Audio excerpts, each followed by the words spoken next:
When I was going to college in North Carolina, I started working at a local TJ Maxx store for some extra cash. Since I was in class during the day, I usually worked the later shifts. One night I was walking to my car. I think it was about 11 or 11:30. As a safety protocol, all of the employees left together and the security guard would watch from the sidewalk to make sure we all got to our cars all right. I was approaching my car when I heard a car pull up behind me. I turned around and there was a woman with her teenage daughter in the passenger seat. She rolled the window down and started giving me a story about how they just came into town to visit family and that they're out of gas and have no money, and then asked if they could borrow a few dollars. I told them the truth, which was that I had no cash on me. I never carry cash. So she just looked at me and asked very hurriedly if I would get into the car with them, go to the gas station, and buy them about $10 worth of gas. I mean, obviously I said no, and she asked a few more times.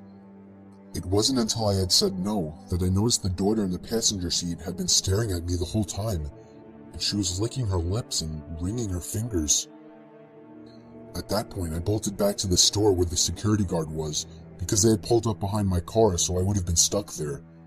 I told him what had happened. He started walking to their car, and they sped away.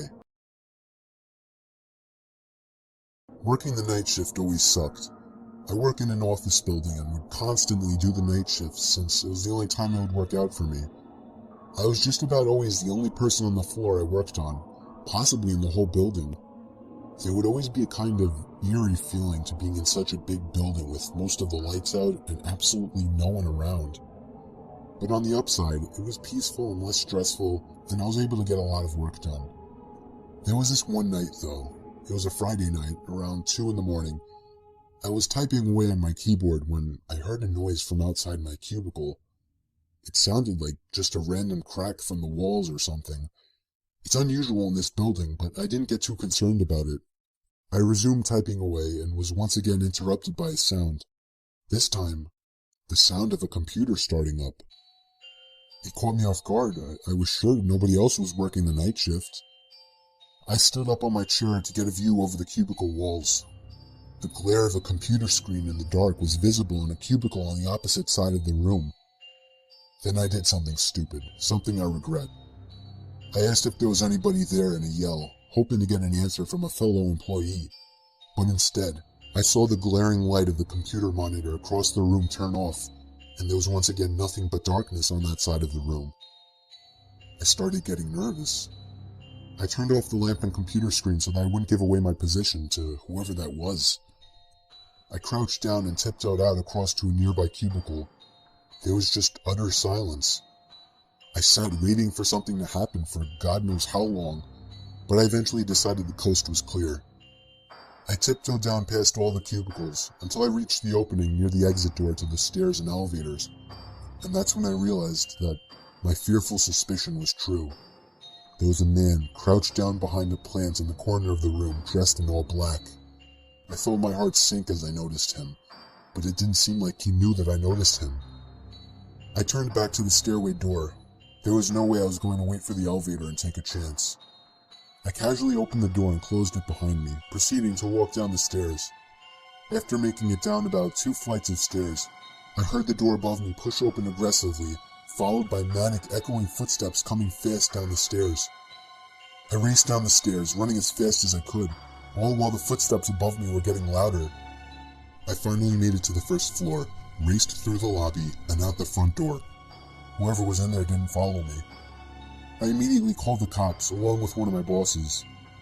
My boss said no one was scheduled to work except for me. The cops scanned the place from top to bottom. There was no one in there. I couldn't help them out with any description other than he was wearing all black.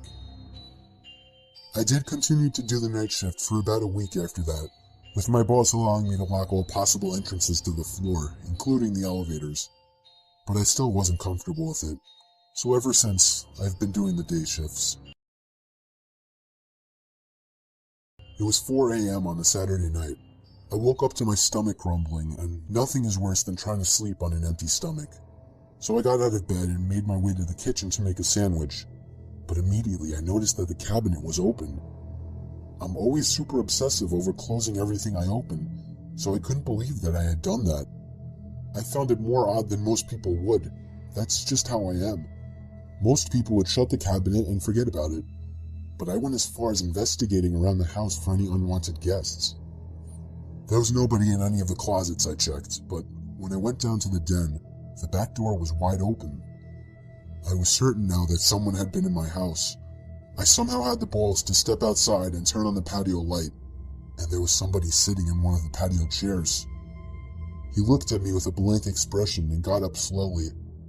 He looked filthy, almost homeless. His hair was down to his shoulders. He started walking closer to me. I couldn't tell what his intentions were, and I kinda just stood there, almost taking him as harmless. But he suddenly lunged at me, and I barely had time to shut the door and lock it. We stared each other down for 10 seconds through the glass, until I finally realized I should be taking that time to call the cops. I ran to the kitchen to get the phone, and as I was dialing, I noticed when I got back that he was already gone. I still called the cops, but nothing was ever found of the man. This is a very weird story that took place a few months ago. I still live in the same house this happened in. I have an electrical outlet under my bed that I use to charge my phone with. I leave my phone up on the ledge above my bed every night, usually using it as an alarm. However, something strange started happening on a Monday night in February. I woke up to my alarm clock blasting. Only it was still dark out. I looked at my actual alarm clock sitting on my desk. It was 4 in the morning. I wasn't sure if I'd accidentally set a new alarm. The alarm was titled Down. I unset it and went back to sleep, not overthinking it. The next night, I woke up again to the sound of my phone's alarm clock blasting. I saw that the time was 3 in the morning, and the alarm clock title was set to Beneath. No way had I set that alarm.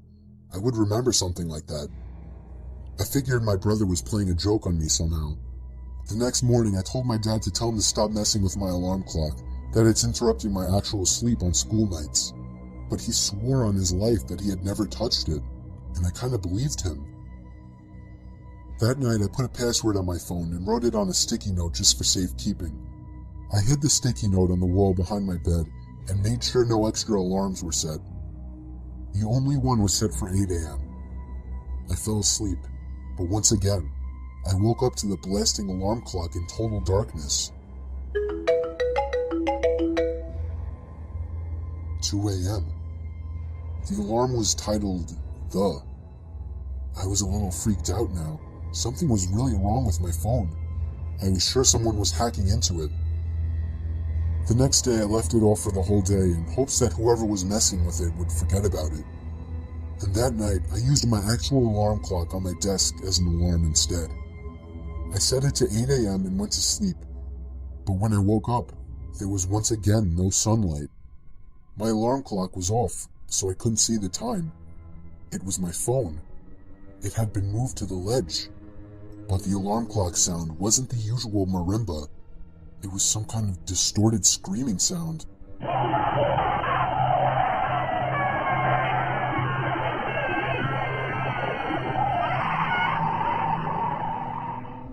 I turned off the alarm, which was titled Bed. It was 1 in the morning. I was laying there clueless, not knowing what to think. My phone was at 10%, so I reached down under my bed to try and find the charger that's normally plugged into the wall. It was missing. And then, at the worst possible time, I realized exactly what it all meant. The 4 alarm titles formed a sentence. Down, beneath, the bed. I tried to pull my arm away, but it was too late. I felt a hand grab my arm and squeeze tight. I screamed as loud as I could, loud enough for all the neighbors to hear. I heard my parents' bedroom door open and footsteps running over to my room. My door opened and my dad barged in with a baseball bat. He saw that I was being pulled down to the edge of my bed. My dad reached under my bed and grabbed a hold of the man hiding under. He knocked him out with the bat and called the cops. The man clearly didn't plan that out, as he basically trapped himself under my bed. Police told us that he was a registered sex offender who had been arrested 10 times. He's extremely messed up in the head, and clearly gains pleasure from messing with and scaring his victims. It scares me the most that he was in our house and under my bed for 4 days. The most horrifying experience that ever happened to me didn't even directly happen to me. I have a friend that I'll call Ty. We would hang out or at least text every day, but there was this one day that he didn't respond to any of my texts or calls. I went over to his house, which was a block away, to see if he was alright. I knocked and rang, but he didn't answer, which was weird because his car was there. I got the feeling he wanted to be left alone, but late that night, I got a FaceTime request from an unknown number. I cautiously answered it with the camera aimed away from my face. A face popped up on the screen, and it was Ty. I felt so relieved and showed my face. When I got a little better look at his face, I noticed he looked different, like a lot more tired and, I don't know, paranoid, I guess. And he was also in an unfamiliar room. I asked him where he was and why he wasn't answering, to which he responded that he was fine and he was at home. I asked him whose phone he was using, and he just took a long pause before answering. He just blankly stared at the camera until finally answering that he was using his uncle's phone. That was really weird, but before I could question him further, he all of a sudden demands that I lend him $10,000 and that he'll pay me back. I can't help but laugh at this until I see that he's serious. More than just serious. His facial expression filled with what looked like worry. I asked him why the hell he needed so much money, and there was once again a huge pause, with him just staring into the camera. He finally says he has to go, and with that, the call ended. It was probably one of the weirdest and most unnerving experiences of my life. I had never seen him act so weird. Something was clearly wrong with him. But it was late, and I figured I would just go over to his house tomorrow and talk with him. The next day, first thing in the morning, I went straight over to his house and rang the doorbell about 10 times. He didn't answer. I eventually gave it up as a lost cause. If he wanted to act sketchy, that was his problem. But late that night, around the same time, I received another FaceTime call from another unknown number. I answered it, and it was again Ty. But this time, he looked like shit. His hair was a mess. He had a cut on his forehead. He had bags under his eyes. I didn't understand what the hell was wrong with him. He wouldn't tell me anything. He just kept demanding $10,000 to be paid to some random address, to which I kept telling him no. And then he said something that still haunts me. He said in a shaky, nervous voice, "Come on, don't point a gun at my back." It hit me like a bullet as he said this, accompanied with an ever so slightly twitch of his left eye, to which I interpreted as a wink. But then the call ended abruptly, and I can only imagine what was going to happen to him. By some miracle, I remembered the address and sent the cops there right away. It was an old abandoned house in a basically deserted block miles away from my house. They found Ty in the basement, beaten senseless and barely alive, but they got to him just in time. The sicko that did this to him was already long gone. Ty doesn't like to talk about it, but the most he told me was that he was walking home before everything went black, and he woke up in a dark basement.